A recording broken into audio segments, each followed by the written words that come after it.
Hey, I'm Todd, and this is what I saw today.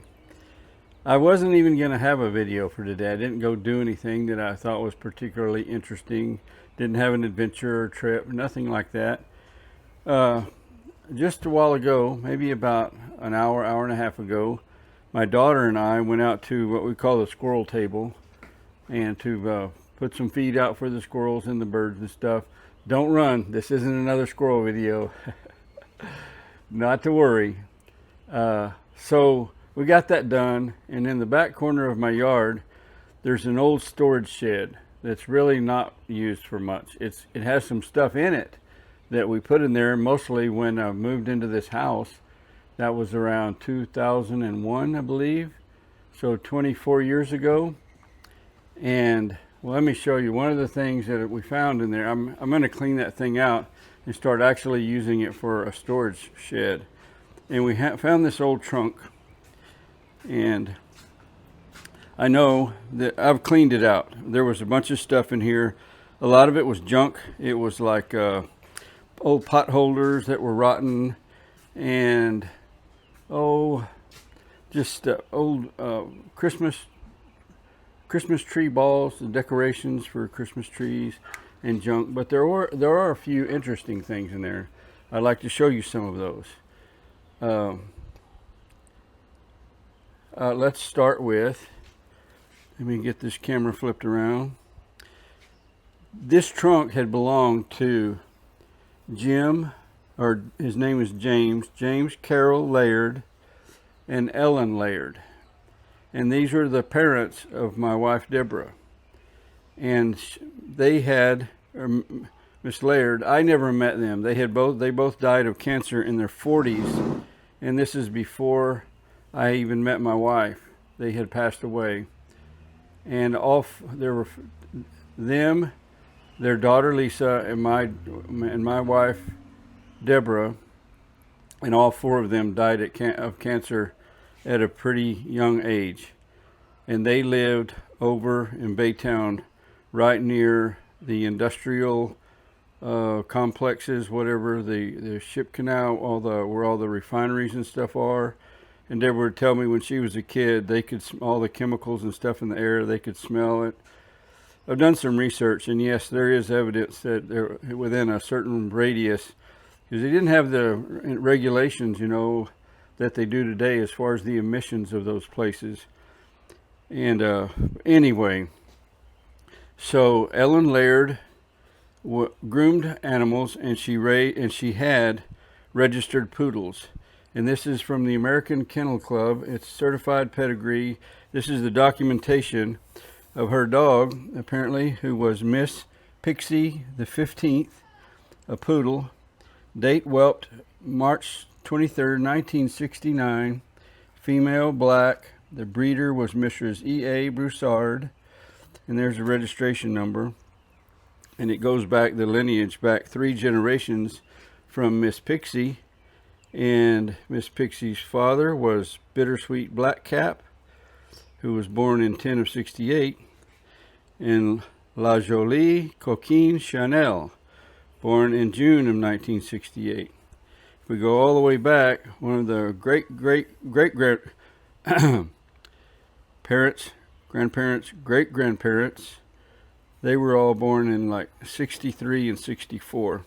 So I don't know. I don't think this has any value, and it's not of any particular interest to me. But I don't know. I thought it was pretty cool. Trying to get control of this camera. So Jim and Ellen, one of their hobbies also, Deborah told me about this, is they would go, when they went on vacation, they would go like arrowhead hunting and rock hunting and stuff. And I found out there in that trunk, I've cleaned them up. They were covered in dirt and dirt dauber stuff and whatever. But there are 5 of these geodes. I think that's what these are called. Well, they're pretty cool. I'm trying to get it under better light.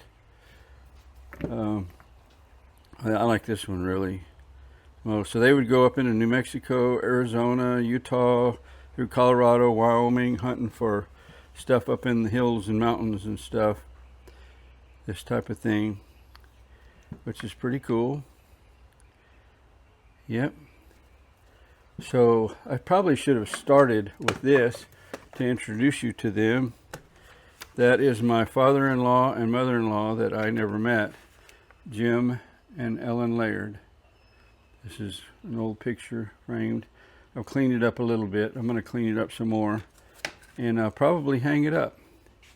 And this is an old picture of a boy, and you can tell just by the nature of the photograph it's pretty old. And it has Fritz written on the back of it. Fritz was Ellen's dad, I'm pretty sure. So there's Fritz. Looks like probably at about maybe 10 or 12 years old. And another thing I think is pretty interesting here is Jim smoked tobacco in a pipe, and apparently this is his pipe collection. I don't really understand why, if you smoke a pipe, why you need more than one or two, but I guess people give them to you as gifts or whatever. I've actually smelled the bowl of one of these, and that tobacco is so strong you can still smell the smell of like burnt pipe tobacco. And these have been in my storage building for almost a quarter century, and they had died quite a few years before I met Deborah. So there's one more. And this is the one I find most interesting. This, if you on the brand on the top of this, it says Rolex, and it's some town I can't pronounce. What does that say? I'll blow it up with a camera. Brutere, Italy. Okay, what's in there? It's like a pipe that you could stick in your pocket, and you get ready to smoke it. You can flip this.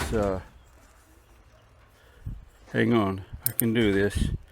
It flips around like that. Isn't that cool? Get it square. I still didn't get it square. Anyway, and made by Rolex. I'm actually going to look that up. And my brother-in-law, who was married to Deborah's sister, his name is Clark, and he knew Jim. They actually were pretty good friends, and he's told me Jim was just a really cool guy. And I don't think Clark would be interested in these, but I'm sure going to ask him if he wants these for sentimental reasons or for whatever reason. Clark doesn't smoke pipes or any other thing for that matter. But I'll see if Clark wants these pipes. And I'm going to check into the history of these, you know. Now that pipe right there might be worth $10,000. I doubt it. But I'm going to look it up just out of curiosity. A Rolex pipe. And let's see, last, but what I find really interesting is two of these. These are Brownie Hawkeye cameras. And I remember when I was a kid, a lot of people had these. This was a very common. This was Eastman Kodak's, you know, starting about the 1900s. They set out on a mission to make cameras really affordable that people could use, and, you know, every family could have a camera. And they accomplished it. I mean, Kodak, they did well until they missed the boat on going digital. Anyway, I have looked it up. I watched some videos about these. Here's the other one. It's not in quite as good a condition, but you can still buy film for these. And I did. And I watched a video about how to open it up, how to load the film and all that. I have no idea if this is still operational, but we're going to find out and probably make a video about that anyway. So nothing earth-shattering or groundbreaking or anything like that, but I thought it was pretty cool. Stuff's been sitting out there in my storage building, forgotten about for 24 years, and before that it was in storage for, I don't know, probably 10 or 15 years. I don't know, long time. Anyway, that's it. Until next time, I hope your troubles are few and your blessings are many. And until I see you again, I'm experimenting with this camera, trying to get it to do what I want it to do. I'm out of here. Y'all have a good evening. God bless you.